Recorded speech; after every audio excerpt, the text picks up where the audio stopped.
Hello everyone, आज की इस वीडियो में हम लोग बात करने वाले हैं कि ऐसे 5 स्मॉल कैप फंड जो आपको 2023 के लिए इन्वेस्टमेंट के लिए देखना चाहिए। तो इस वीडियो में हम लोग बात करेंगे ऐसे 5 स्मॉल कैप फंड, उसका हम लोग सब रिस्क एनालिसिस करेंगे, उसके बाद हम लोग उसका एसेट एलोकेशन भी देखेंगे, उसके बाद हम लोग उसका रिटर्न एनालिसिस भी करेंगे और at the end of this video I will tell you from this 5 fund आपको कौन सा सिलेक्ट करना है।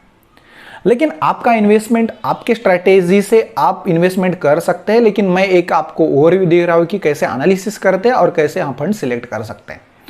तो मैंने जो सिलेक्शन किया है हम लोग का जो फंड, जो 5 स्मॉल कैप फंड, उसमें आप जा सकते हैं इन्वेस्टमेंट के लिए, लेकिन आपका भी थोड़ा एनालिसिस में करो। पहले बात करते हैं हम लोग मैक्सिमम रिटर्न की। तो मैक्सिमम रिटर्न देखोगे तो सबसे ज्यादा अगर मैक्सिमम रिटर्न है तो हमारा 885 है, वो एसबीआई स्मॉल कैप फंड का है। और सबसे कम अगर देखा गया तो कैनरा रोबेको फंड है, 162% है। तो ये मैक्सिमम रिटर्न हम लोग को इधर से मिल रहा है। इसमें सबसे कम हमारा कैनरा रोबेको रिटर्न दिख रहा है, क्योंकि ये फंड का हम लोग को जो एलोकेशन हुआ है वो लास्ट 3 ईयर से हुआ है, तो हम लोग को इसमें रिटर्न हम लोग को कम दिख रहा है। लेकिन अगर फंड एलोकेट अभी हुआ है तो हम लोग उसका भी एनालिसिस करेंगे कि फ्यूचर में उसका ट्रेंड कैसे हो सकता है, इसका फ्यूचर में परफॉर्मेंस कैसे हो सकता है। तो अगर मैं एक्सिस स्मॉल कैप फंड की बात करूं तो 608% दे रहे हैं, क्वांट स्मॉल कैप फंड की 325% दे रहे हैं और एचडीएफसी स्मॉल कैप हमारा 677% दे रहे हैं। तो हम लोग मैक्सिमम रिटर्न तो देख लिया, लेकिन उसके साथ साथ हम लोग देखते हैं कि उसका 1 ईयर रिटर्न क्या है, क्योंकि हर एक को लॉन्ग टर्म के लिए हम लोग देख नहीं सकते। हमारे म्यूचुअल फंड को हम लोग शॉर्टर टर्म के लिए अगर 1 ईयर के इन्वेस्टमेंट के लिए भी अगर देखा गया तो भी हमारा ये फंड हम लोग को रिटर्न अच्छा देना चाहिए। आप 1 ईयर रिटर्न की बात करोगे तो सबसे ज्यादा रिटर्न दे रहा है हमारा कैनरा रोबेको, जो है 12.82%। तो 12.82% के बाद अगर नेक्स्ट मैक्सिमम वैल्यू आता है हमारा एसबीआई स्मॉल कैप फंड का, वो आता है 11.23%। तो अगर आप रिटर्न वाइज जाओगे मैक्सिमम रिटर्न 1 ईयर के, तो हमारे 2 फंड है जो कैनरा रोबेको है और एसबीआई स्मॉल कैप फंड है जो बेटर परफॉर्म कर रहा है 1 ईयर रिटर्न वाइज। लेकिन साथ में हम लोग को यह भी देखना पड़ता है कि अगर ये रिटर्न इतना है तो उसका एक्सपेंस रेशियो भी कितना है। तो आप इधर एक्सपेंस रेशियो की बात करूंगा तो सबसे कम एक्सपेंस रेशियो इधर दिख रहा है कैनरा रोबेको का ही, और उसके बाद अगर हमारा एक्सपेंस रेशियो की बात कर रहे हैं तो 0.51 है, और देन हमारा 0.63 क्वांट स्मॉल कैप और देन 0.71। अगर आपको एक्सपेंस रेशियो के बारे में कोई प्रॉब्लम नहीं है, मतलब एक्सपेंस रेशियो में क्या होता है कि आपको हर year every year you have to pay the money to the AMC with this %। मतलब आपने अगर 1 लाख इन्वेस्ट किया है तो 0.51% आपको एवरी ईयर आपको पे करना पड़ेगा एएमसी कंपनी को, क्योंकि आपका वो फंड मैनेज कर रहा है फंड मैनेजर। तो अगर आप रिटर्न वाइज जाओगे तो हमारे 2 फंड है जो कैनरा रोबेको है और एसबीआई स्मॉल कैप। अगर आपको एक्सपेंस रेशियो में प्रॉब्लम है तो आप देख लो 2 फंड हमारे जो सबसे एक्सपेंस रेशियो कम है 0.40 और 0.51 जो एक्सिस स्मॉल कैप और कैनरा रोबेको है। मैं नेट एसेट की बात करूं तो सबसे ज्यादा आता है इसमें स्मॉल कैप का, उसके बाद आता है एचडीएफसी और उसके बाद आता है एक्सिस स्मॉल कैप। तो अगर मेरा नेट एसेट अगर ज्यादा होगा तो क्या प्रॉब्लम है या फिर नहीं है, तो ये भी देख लेते। अगर सपोज बाय चांस अगर मार्केट के कंडीशन, अगर मार्केट का बिहेवियर कोई चेंज आता है, मार्केट के बिहेवियर में चेंज आता है, तो अगर आपके पास अगर ज़्यादा अमाउंट है तो आप किधर भी स्विच कर सकते हैं। तो ये होता है हमारा, अगर हमारे पास नेट एसेट अगर ज़्यादा होगा तो इसका बेनिफिट होता है। लेकिन कैनरा रोबेको की बात करोगे तो ऑलमोस्ट 4000 करोड़ है उसका नेट एसेट वैल्यू, ठीक है, लेकिन they are managing their money in well manner, क्योंकि वो रिटर्न भी ज़्यादा दे रहे हैं। तो हम लोग नेट एसेट के बारे में थोड़ा बहुत इग्नोर कर सकते हैं, क्योंकि हम लोग को एट द एंड हमारा मेन एम रहता है कि हमारा रिटर्न और हमारा रिस्क कम होना चाहिए, वो कोई भी एएमसी कंपनी होने दो। अब हम बात करते हैं हमारे 3 ईयर रिटर्न की। तो 3 ईयर रिटर्न में अगर देखोगे तो सबसे ज्यादा आ रहा है क्वांट स्मॉल कैप फंड, वो जो 50% रिटर्न दे रहे हैं, और उसके बाद आ रहा है Canara Robeco small cap fund, तो ऑलमोस्ट 40% रिटर्न दे रहे हैं। तो अगर मैं 3 इयर्स रिटर्न वाइज, अगर मुझे 3 इयर्स इन्वेस्टमेंट करना है तो आप इस फंड को सिलेक्ट कर सकते हो। लेकिन अगर मैं 5 इयर्स की बात करूंगा तो 5 इयर्स में सबसे ज्यादा परफॉर्म कर रहा है हमारा quant small cap fund. Canara Robeco को 5 इयर्स हुआ नहीं है, तो इसलिए हम लोग को 5 ईयर रिटर्न इधर मिल नहीं रहा है। तो आप इसको फ्यूचर में देख सकते हैं, 5 ईयर रिटर्न इसका भी ज्यादा हो सकता है। ये तो हो गया हमारा एनालिसिस ऑफ रिटर्न, लेकिन रिटर्न के साथ साथ हमारा रिस्क भी कितना है वो भी हम लोग को देखना चाहिए। जिस फंड का हमारा बीटा फैक्टर सबसे कम होता है उस फंड का वोलेटिलिटी भी सबसे कम होता है। तो अगर मैं बीटा फैक्टर की बात करूं तो सबसे कम आ रहा है हमारा 0.76, राइट। तो हमारा 0.76 दिख रहा है हमारा किसका, एक्सिस स्मॉल कैप फंड का। और उसके बाद अगर बीटा फैक्टर अगर कैनरा रोबेको देख रहे हैं तो 0.82 आ रहा है, देन 0.93 आ रहा है, 0.94, 0.77। तो अगर वोलेटाइल की बात करें तो मैंने आपको बताया था कि कैनरा रोबेको फंड जो अच्छा परफॉर्म कर रहा है तो उसका बीटा फैक्टर 0.82 है। हमेशा याद रखो कि अगर उसका बीटा फैक्टर 1 से लेस है तो भी कंफर्टेबल हम लोग को रहता है, क्योंकि इसमें ज़्यादा वोलेटिलिटी नहीं है। तो इसमें सबसे वोलेटिलिटी कम है वो एक्सिस स्मॉल कैप फंड है। और उसके बाद अगर बात करूंगा तो इसमें स्मॉल कैप है, स्मॉल कैप फंड का 0.77 है, और सबसे मैक्सिमम है हमारा क्वांट स्मॉल कैप फंड का, उसमें 0.94 है। और कैनरा रोबेको का देखो तो 0.82 है। लेकिन इसका जो 0.82 अगर बीटा फैक्टर है तो भी हमारा इतना वोलेटाइल ये स्कीम नहीं है। इसका मैं रीज़न आपको इस वीडियो में बताने वाला हूँ। ये मैं क्यों बोल रहा हूँ कि ये वोलेटाइल इतना भी हमारा स्कीम नहीं है। तो बीटा फैक्टर के बाद हम लोग को देखना चाहिए वोलेटिलिटी के साथ हमारा रिटर्न कितना है। तो रिटर्न की बात करो तो उसको आपको देखना पड़ेगा अल्फा कितना वैल्यू है। तो अल्फा की बात करो तो सबसे ज़्यादा अल्फा जितना होगा उतना हमारे लिए अच्छा होता है। तो कैनरा रोबेको का हम लोग अल्फा फैक्टर देखो कि 13.97 है, और क्वांट स्मॉल कैप का 20.60 है। तो अगर वैसे देखा जाएगा तो हमारा अल्फा फैक्टर सबसे ज़्यादा आ रहा है कैनरा रोबेको और क्वांट स्मॉल कैप का फंड। और उसके बाद अगर मैं अल्फा की बात करूँ तो Axis small cap 5.67 and then हमारा HDFC 1.23 है, और हमारा SBI स्मॉल कैप फंड कितना दे रहा है 7.28। तो अल्फा फैक्टर क्या होता है कि हमारा सपोज इंडेक्स ने 100 रुपीज का रिटर्न दिया तो ये हमारा स्कीम कितना देगा, तो 100 प्लस वो हमारा रिटर्न इसमें अल्फा फैक्टर कंसिडर करता है। तो मतलब अगर मैं एक्सिस स्मॉल कैप के फंड बात करूं तो अगर इंडेक्स फंड ने 100 रुपीज रिटर्न दिया है तो हमारा अल्फा फैक्टर अगर 5.67 है या है, तो अगर इंडेक्स ने हमारे यहाँ 100 रुपीज रिटर्न दिया है तो अगर अल्फा फैक्टर अगर 5.87 है, इसका मतलब हमारा फंड 105.87 रुपीज रिटर्न देगा। वो ये होता है हमारा अल्फा फैक्टर। उसके बाद हम लोग को देखना पड़ता है कि उसका शार्प रेशो और शॉर्टेनियर रेशो। मैंने लास्ट वीडियो में बताया कि शार्प रेशो और शॉर्टेनियर रेशो का मतलब क्या है। वोलेटिलिटी के हिसाब से आपको शार्प रेशो और शॉर्टेनियर रेशो कैसे देखना है। लेकिन जितना शार्प रेशो और शॉर्टेनियर रेशो ज़्यादा होगा वो भी हमारे लिए अच्छा होता है। तो आप देख लो इसमें 1.34 कैनरा रोबेको का है, 1.44 हमारा शार्प रेशो और शॉर्टेनियर रेशो है। उसके बाद अगर मैं सबसे ज़्यादा अगर शॉर्टेनियर रेशो की और शार्प रेशो की बात करूँ तो क्वांट स्मॉल कैप का 1.43 और 1.73 है। तो इस एनालिसिस से मुझे ऐसा समझ में आ रहा है कि कैनरा रोबेको और क्वांट स्मॉल कैप फंड बेहतर है हमारे अल्फा वैल्यू के लिए, बीटा वैल्यू के लिए थोड़ा ज़्यादा है, लेकिन शार्प रेशो और शॉर्टेनियर रेशो भी अच्छा है उनका। तो मैं इसमें वोलेटिलिटी थोड़ा मैं कंसिडर कर सकता हूं एज पर दिस एनालिसिस। उसके बाद हम लोग स्टैंडर्ड डेविएशन के ऊपर जाते हैं। तो स्टैंडर्ड डेविएशन हम लोग का अगर स्मॉल कैनरा रोबेको देखो 25 है, उसके बाद क्वांट स्मॉल कैप 31 है। तो स्टैंडर्ड डेविएशन क्या करता है कि उसका रेंज बताता है कि आपका रिटर्न का रेंज। सपोज मेरा अगर कोई फंड का रिटर्न है 40%, तो स्टैंडर्ड डेविएशन 23.73 का मतलब हमारा रेंज होगा 40 माइनस से 23.73 एंड 40 प्लस 23.73। तो इस रेंज में हमारा रिटर्न कोई भी हो सकता है। तो ये हम लोगों को स्टैंडर्ड डेविएशन बताता है। उसके बाद हम लोग अगर लास्ट कॉलम में जाओगे तो आर स्क्वायर वैल्यू की बात कर रहे हैं। तो आर स्क्वायर वैल्यू क्या करता है कि आर स्क्वायर वैल्यू बताता है कि आपके ये सारे वोलेटिलिटी को कंसिडर करने के बाद हमारा फंड रिटर्न देने का, जितना भी रिटर्न की बात कर रहे हैं वो रिटर्न देने का प्रोबेबिलिटी कितना है। तो जितना ज़्यादा हमारा प्रोबेबिलिटी होगा उतना हमारा वो रिटर्न लाने का चांसेस भी ज़्यादा है।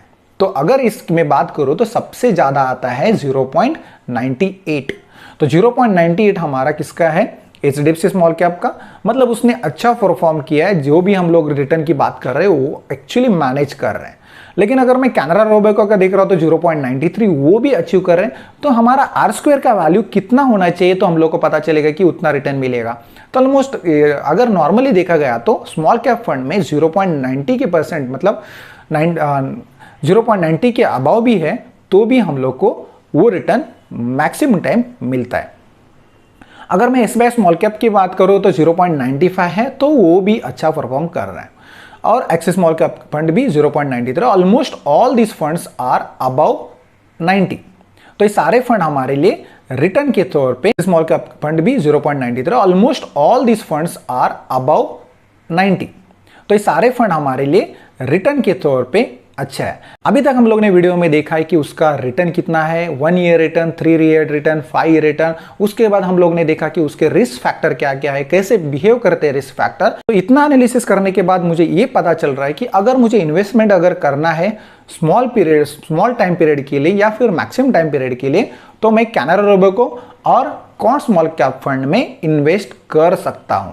लेकिन सारे फंड हमारे ये अच्छे हैं, तो हम लोग सारे फंड में हम लोग को इन्वेस्टमेंट करना चाहिए या नहीं चाहिए, ये हम लोग अभी इस वीडियो में मैंने बताया था कि कैनरा रोबेको का वोलेटिलिटी इतना नहीं है जितना अदर फंड का है। तो वो कैसे पता चलेगा, तो आप देख लो इसमें 52 वीक हाई और 52 वीक लो एनएवी मतलब नेट एसेट वैल्यू। जो हमारा वैल्यू देखोगे तो कैनरा रोबेको का रेंज कितना है, 22 पॉइंट हमारा 020 टू 27.50। तो उसका अगर डिफरेंस देखोगे तो ऑलमोस्ट 5 के अराउंड है। और अगर मैं एक्सिस स्मॉल कैप की फंड बात करूं तो 59 और 73 ऑलमोस्ट उसका। अगर मैं एक्सिस स्मॉल कैप फंड की बात करूं तो 59.940 और 73.160 ऑलमोस्ट 14 पॉइंट्स का डिफरेंस है। तो हमारे कैनरा रोबेको में ऑलमोस्ट कितना आ रहा था, 5 पॉइंट्स का डिफरेंस। तो वोलेटिलिटी मतलब हमारा लो और हाई में ज़्यादा गैप नहीं है। और अगर मैं एक्सिस स्मॉल कैप फंड की बात करूँ तो ऑलमोस्ट 14 आ रहे हैं। और मैं एचडीएफसी स्मॉल कैप की फंड की बात करूँ तो 67 और 87 ऑलमोस्ट हमारा 20 पॉइंट्स का डिफरेंस है। तो थोड़ा वोलेटाइल है, क्योंकि उसका पीरियड भी लॉन्गर पीरियड में वो इतना वोलेटाइल हो चुका है, 52 वीक। तो थोड़ा वोलेटाइल है। कौन स्मॉल कैप फंड की बात करो तो 112 से 150 थोड़ा मतलब ज़्यादा वोलेटाइल है। इसमें थोड़ा नहीं बोल सकते, इसमें ज़्यादा वोलेटिलिटी है, क्योंकि 112 और 150 ऑलमोस्ट अबव 40 पॉइंट्स हम लोग को इधर वोलेटाइल दिख रहा है। और एसबीआई स्मॉल कैप फंड की बात करो तो almost 103 to 131 almost 20 above points हम लोग को दिखाई दे रहे हैं। तो जैसे मैंने बोला था कि कैनरा रोबेको इतना भी हमारा वोलेटाइल नहीं है, क्योंकि ये हम लोग का 52 वीक हाई और लो की बात करूंगा तो सबसे कम हमारा वोलेटिलिटी दिख रहा है। अब बात करते हैं हम लोग कि ये सारे 5 म्यूचुअल फंड जो है मैंने बताया स्मॉल कैप फंड, क्या इसमें सारे फंड में हम लोग को इन्वेस्ट करना चाहिए या नहीं चाहिए। तो हमेशा याद रखो कि आप अपना पोर्टफोलियो डाइवर्सिफाई रखो, लेकिन इतना भी डाइवर्सिफाई मत रखो ताकि आपका रिस्क फैक्टर बढ़ जाएगा। वो कैसे पता चलता है कि आप बहुत सारे यूट्यूबर, बहुत सारे आपको फाइनेंशियल एडवाइजर आपको बोलेंगे कि हमेशा आपका पोर्टफोलियो डाइवर्सिफाइड रखो।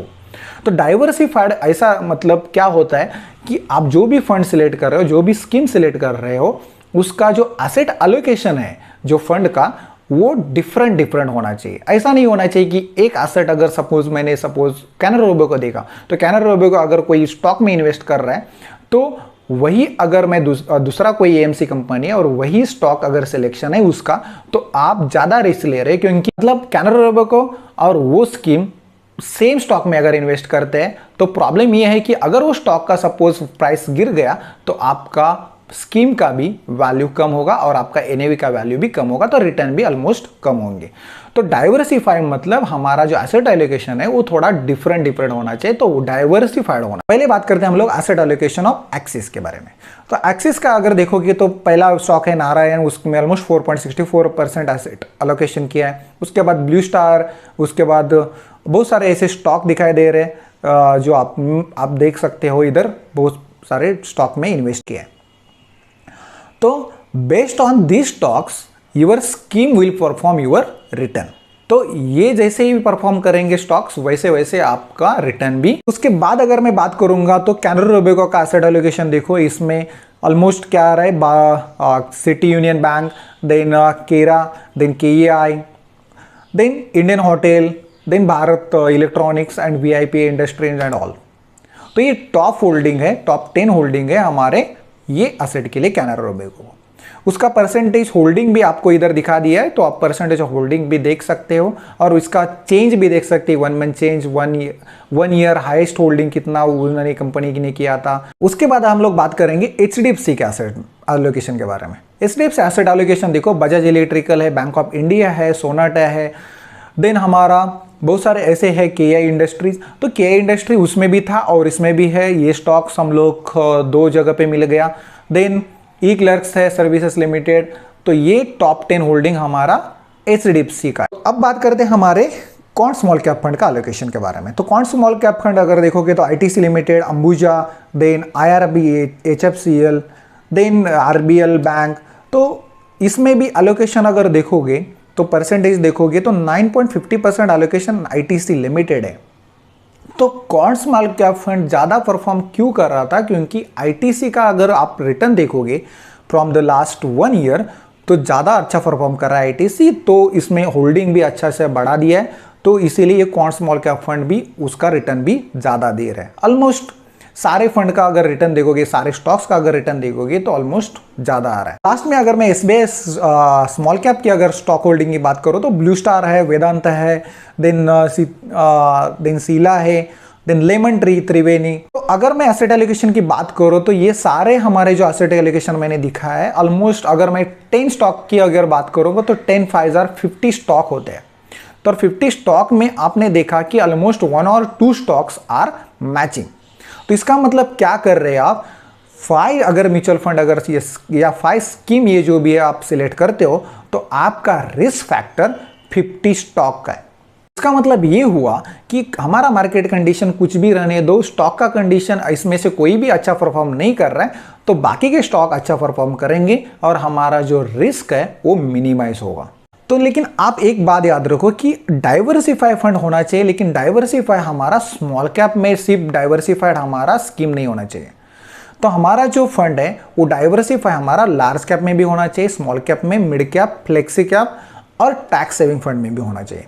तो मैंने लास्ट वीडियो में आपको टैक्स सेविंग फंड के बारे में बताया है, तो ये वीडियो देख लो, उसके बाद आपको पता चलेगा कि टैक्स सेविंग फंड से हम लोग कैसे टैक्स भी सेव कर सकते हैं। और इस वीडियो में मैंने बताया कि ऐसे स्मॉल कैप फंड जो आपको रिटर्न ज्यादा देंगे लेकिन उसके साथ रिस्क फैक्टर भी हमारा कम है।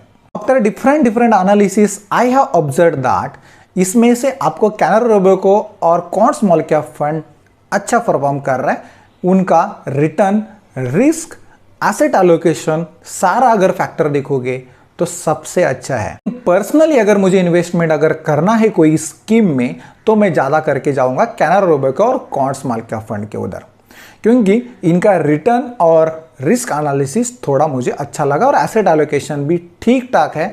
उन्होंने जो एसेट एलोकेशन किया है वो सारे स्टॉक्स अच्छा परफॉर्म कर रहे हैं। लेकिन मैं जो पर्सनली मुझे इन्वेस्टमेंट करना है तो मैं कैनरा रोबेको और कौन स्मॉल कैप फंड को मैं प्रायोरिटी दूंगा। और मेरे पास अगर ज़्यादा स्कोप है, मेरे पास अगर ज़्यादा इन्वेस्टमेंट के लिए पैसा है तो मैं ज़्यादा करके इसमें स्मॉल कैप फंड और बाकी का भी देख सकता हूँ। लेकिन मैं प्रेफरेंस मैंने ऑर्डर आपको बता दिया है तो ऑर्डर वाइज जाऊँगा। नेक्स्ट वीडियो में हम लोग बात करेंगे ऐसे मिड कैप कौन से फंड है जो आपको उधर भी इन्वेस्टमेंट करना चाहिए। तो नेक्स्ट वीडियो में हम लोग बात करेंगे कि ऐसे मिड कैप फंड कौन से हैं जिधर हम लोग को इन्वेस्टमेंट के लिए देखना चाहिए 2023 के लिए। I hope you have understood all the things from this video, and if you like this video then please like, subscribe, share this video to your friend so that they can understand the analysis and they can also do the investment. So thank you very much. See you in the next